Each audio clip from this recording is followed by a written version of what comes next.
welcome to Digital Thangka Workshop. This tutorial here today, we're going to look at the painting of a basic offering, which is generally we see in the Hatha Yoga Tantra practices, which is to offer a skull cup full of nectar. So I've finished drawing the image. I've coloured in the flats, and now I'm up to the shading process. So here you can see now I'm just selecting the correct tools for shading. So I created a brush. Brush is 30% opacity, soft, and it has the spacing set to around 30% to give the correct amount of fall off. And that's done in the brushes dialog box. So here we're just laying down some black. Pink is a fairly light colour, so you could lay it down at up to 40%. The lighter the colour, the more opacity that you, also the less opacity that you need. So a very dark colour, you'd probably be shading with 20% opacity. With a very light colour, you could be up to 70%. The eraser tool is just set to a fairly fine spacing of 10% and a hardness of 100%.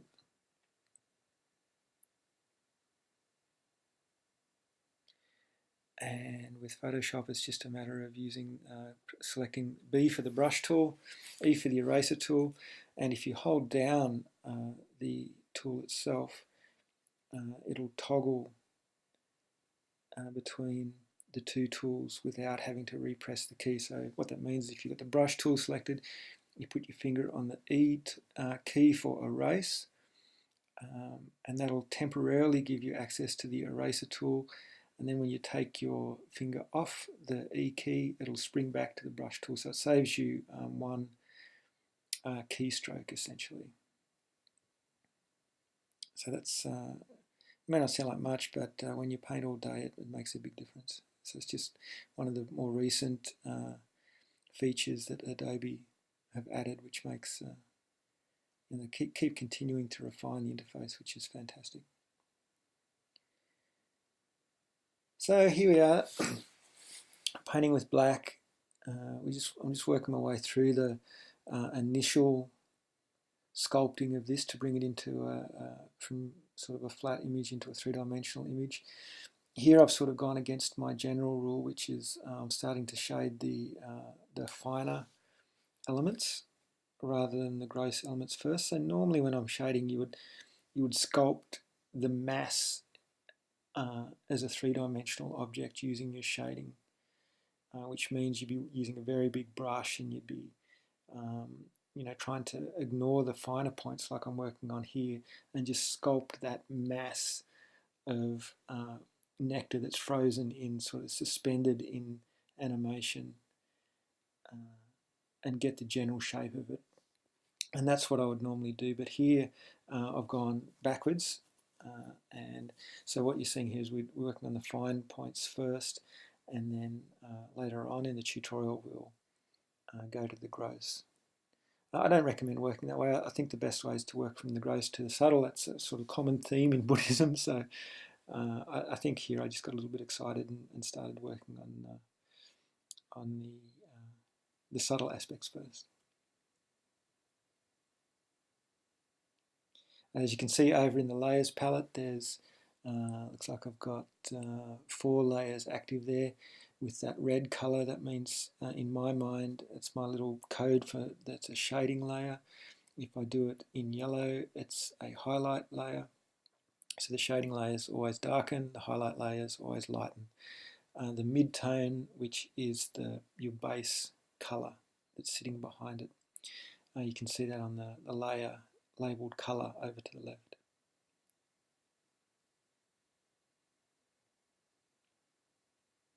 Okay, so just zooming out now to get a bit of an idea of how we're going.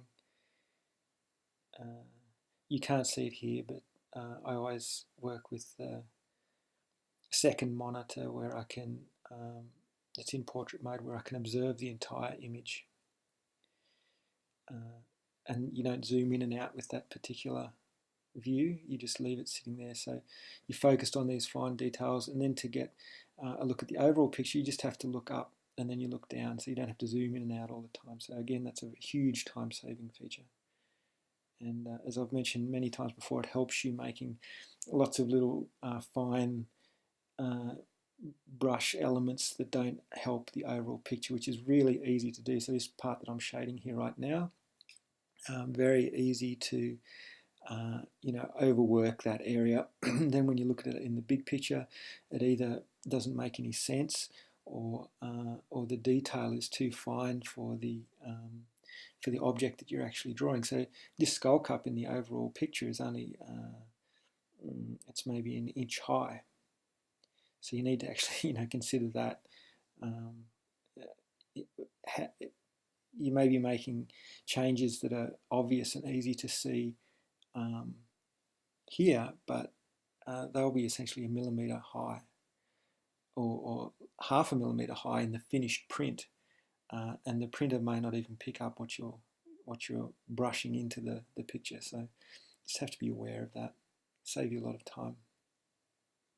And in addition to that, when you're compositing a picture, which is how this will be used, the composite itself has to be consistent with the rest of the image. So if I render this in very, very fine detail for no reason other than it's huge on my screen, and then I composite into the larger picture, and then there's an absence of detail in the larger picture, then your original image, the one you're compositing, will stand out as being stylistically inconsistent, and it will jar the viewer. So it'll be difficult. There'll be some kind of unpleasant reaction from the viewer. They may not know what is wrong, but they'll sense that something is wrong. It's like when you look at a poorly, digitally enhanced photograph, and you don't know why it's wrong, but it's wrong. You can tell they've done something to it. Okay, so here I've started to work on the grosser elements. So now what you saw in that last little section is I started sculpting the larger mass of the nectar.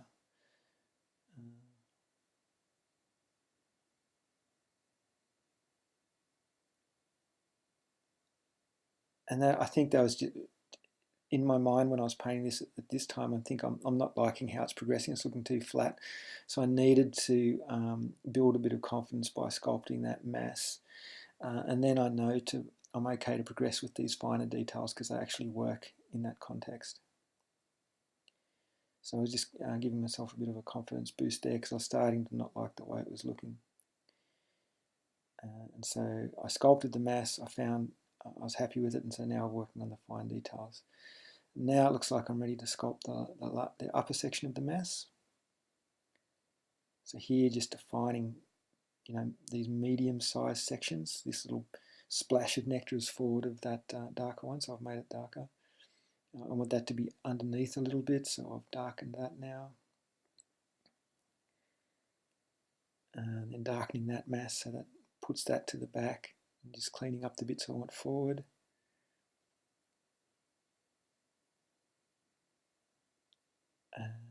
Same thing here. A little bit more finicky here by the looks of it. Now, one thing I don't like about this, what I've drawn here, is it's not what I'd call a balanced composition. So soon we're about to fix that. I don't like the way the nectar sort of splashes out in that shape.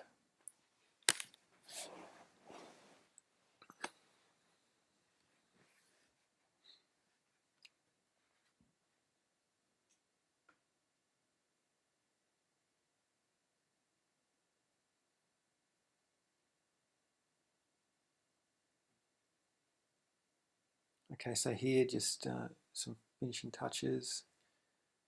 zooming in and out, getting an idea of it. I think now I'll move on to highlights. So yeah, that's what I've done. Over in the left-hand side there, you can see I've added a stack of layers, set them all to soft light blend mode, and now I'm going to start adding highlights. And this is just the dot and smudge method. So here I'm just putting down some pixels on a fresh layer, white paint, 30% opacity, soft light blend mode.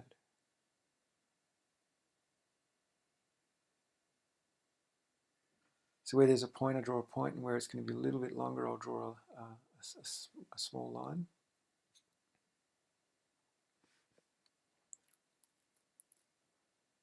And now we'll just start sculpting those. So now with the smudge tool,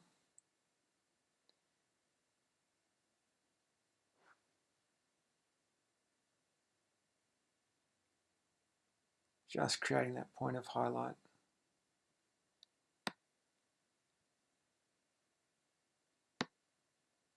And you can see the strength I've got here is 60. I've just changed it set to 70%, so that's quite important. But you get a feel for what that setting needs to be.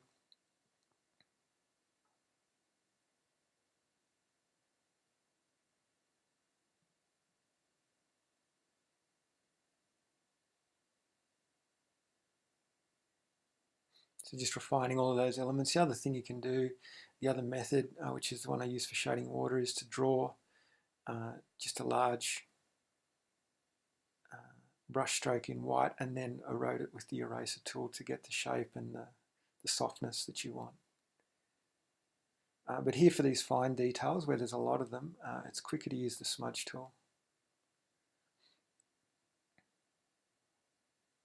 Remembering that these little highlights will only be, maybe a millimetre high in the finished picture.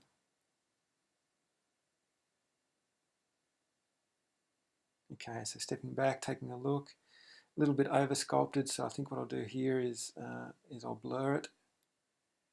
And that just softens the whole thing back a bit. Makes it look a bit less glossy, a bit more matte. Rounding out those highlights. Now I just refine it with the eraser tool. So I'm getting the burst of highlight where I want. So just dotting it, refining that. Looking pretty good, I think. Okay, now some overall. So now working on the gross level. So just bulging out those areas with some highlights. And it's starting to look the way I want it now. Getting some nice dimension to it.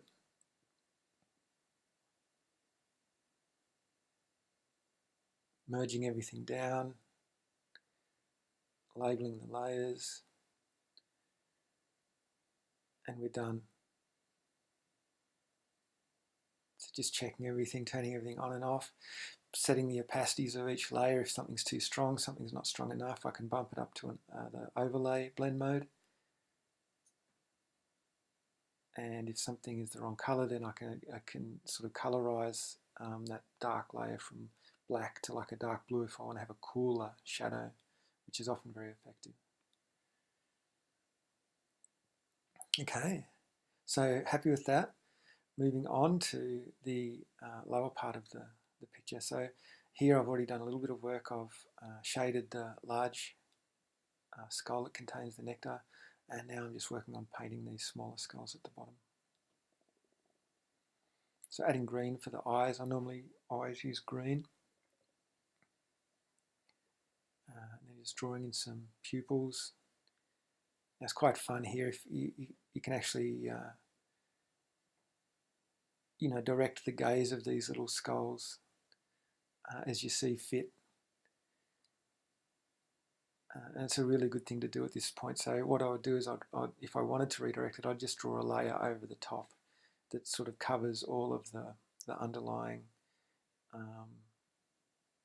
eyeball that's been sketched in, and then I'm free to have them look in whatever direction they want. And that can be a very, very handy skill. in terms of directing the viewer's eye, because you will tend to want to look where something else is looking. So way down here where you don't really look very much in the picture, it doesn't matter so much, but at the top, the deities that have skull cups for their crown, skulls for their crown, 5 skulls, you can direct the viewer's gaze by adjusting the eyeballs on those skulls. And you can have them, they can be having a good time, a little bit of a party together. They always seem quite happy, not too serious.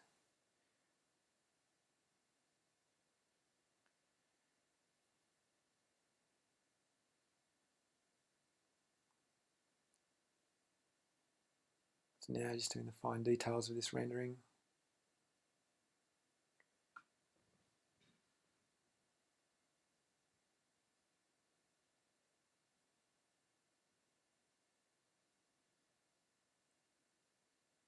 Sculpting the skull a little bit more.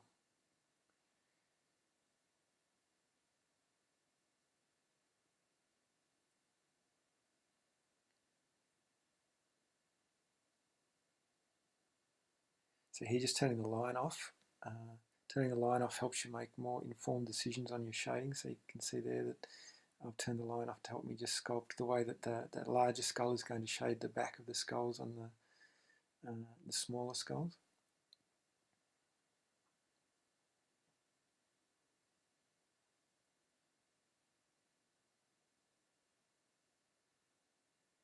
It's very handy to be able to turn off your outline when you're shading like that. It gives you a much better idea and helps you to create a more subtle image.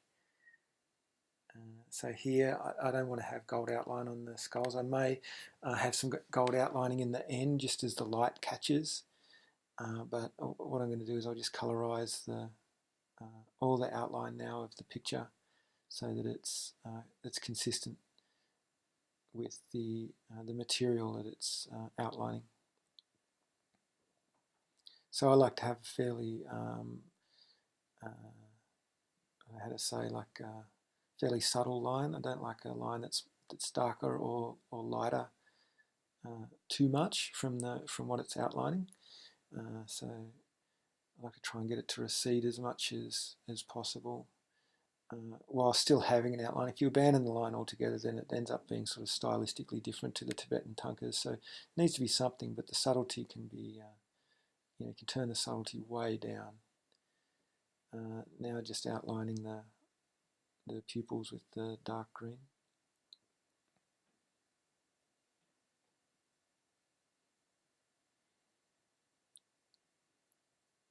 It's darkening now.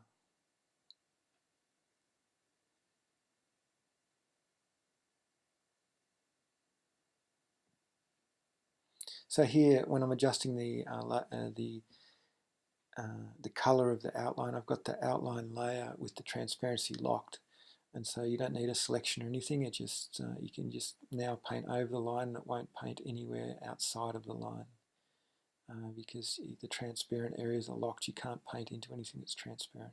So it's an incredible feature in Photoshop.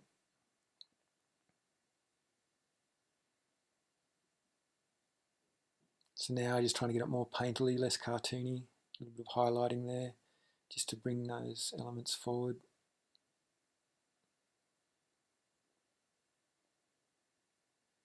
A bit strong, so I'm just changing that. Okay, so happy with that.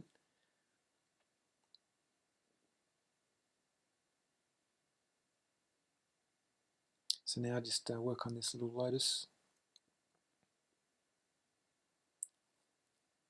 We'll get the outline done first.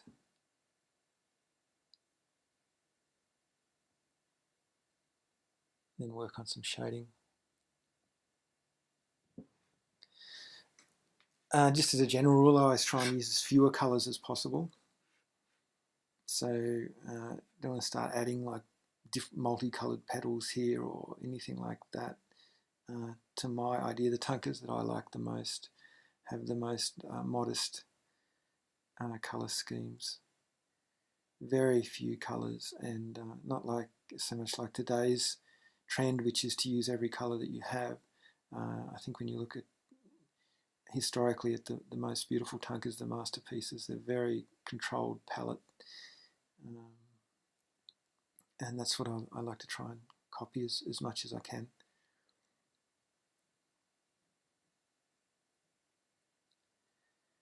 Okay, so it's starting to look good.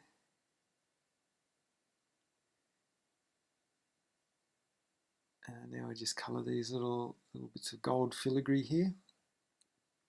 So you see I'm just trying to work out a good colour for that. Seems okay. At this point, sometimes these little gold filigree parts can be, you need to make a decision whether to shade them or not.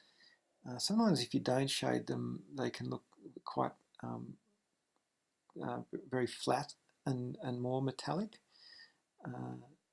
So I often like that, like a flat plane of metal will reflect light in kind of a flat way. But here I've chosen to render them.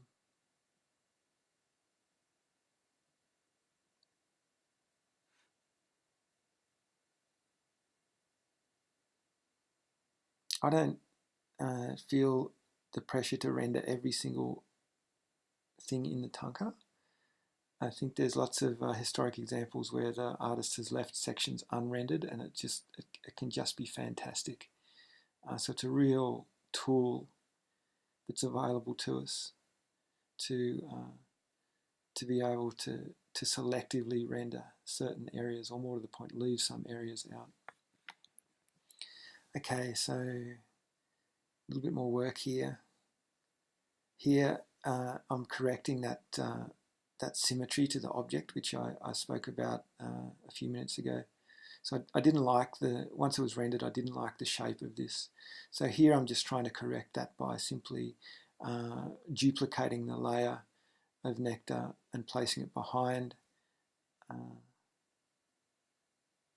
the color layer, and then just adjusting the shape, and that was just sort of a quick fix without having to redraw anything, and so I was much happier with it after that. Here just working on this little gold rim that adorns the skull cup. Here you can, I chose not to do it here because again this is such a small element in the Thangka, but because it's metallic and this is a very curved surface, you can do some quite sharp highlights here which will bring up the perceived gloss level of that material. But here I've got it fairly flat. But if you're wanting that to look metallic, you'd add some sort of sharpish highlights to it.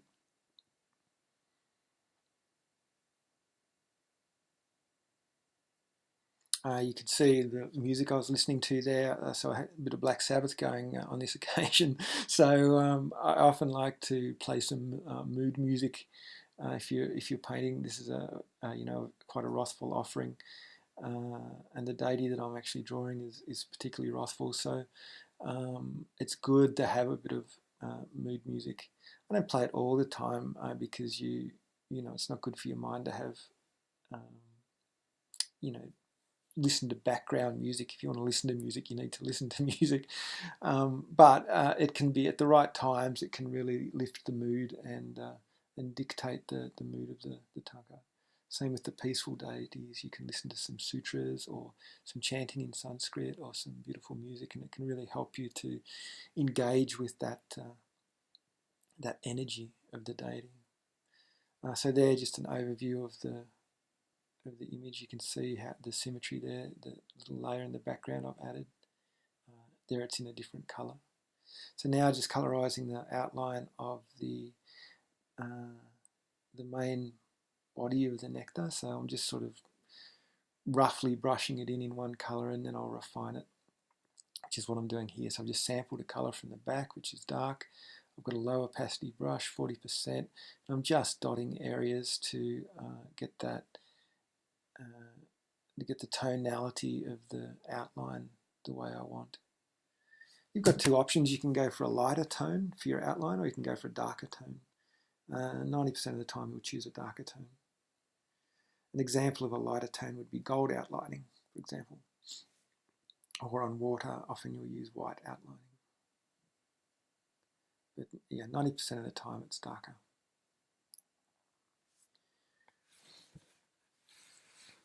And if you had a lot of time to work on this and you're being very pedantic, then you'd actually colour the upper surfaces where the light meets them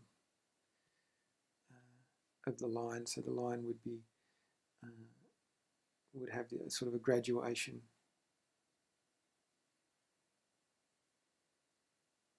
But that's quite difficult to do. Okay, here just about to finish up. I'm 90% finished. Just doing the colouring the lines, which is always the last process for me.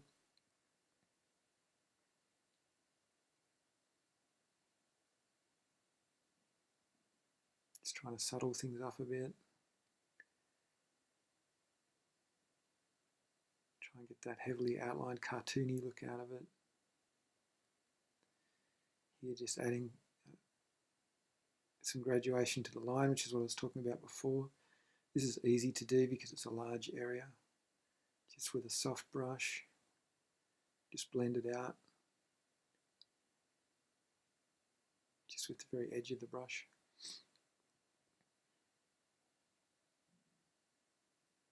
Now just correcting some little parts here. And now onto the rock platform.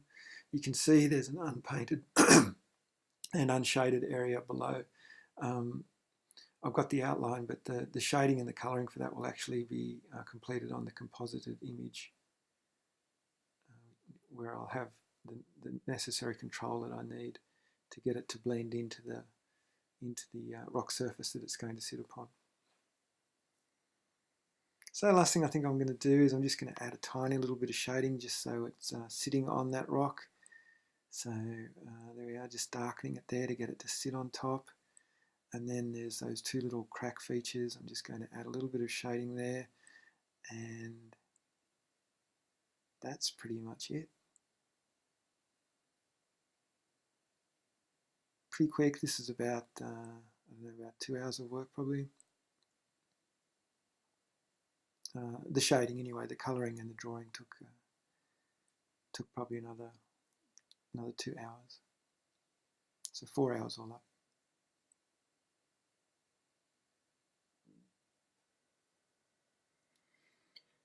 Okay, so I thought you might like to see how our skull cup here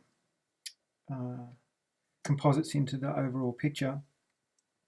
So here's the image that we've just been working on. You can see if I turn off some of these texture layers, you get a little bit better idea. So that's the areas of shading that we've completed in this little rock surface. And then here in the dark, which I haven't finished yet, is where this little plinth, you could say, connects to the larger rock surface below.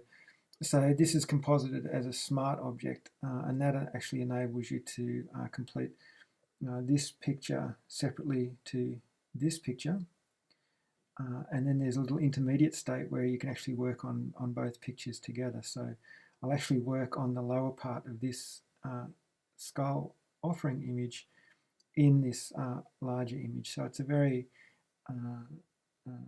convenient way to work. And then, of course, once you've got these repetitive elements like the skull cup with nectar, which appears in many Thangkas done, and it's completed as a separate file, then of course you can use that in any other Thangka that you produce, and it's just a matter of recompositing it and perhaps changing the colours a little bit so that the colour scheme is consistent with your new Thangka, but you don't have to redraw everything. So that enables you to work very quickly. So I do that with all the common elements like lotuses, offerings, I don't know, handheld objects, malas, anything like that reoccurs.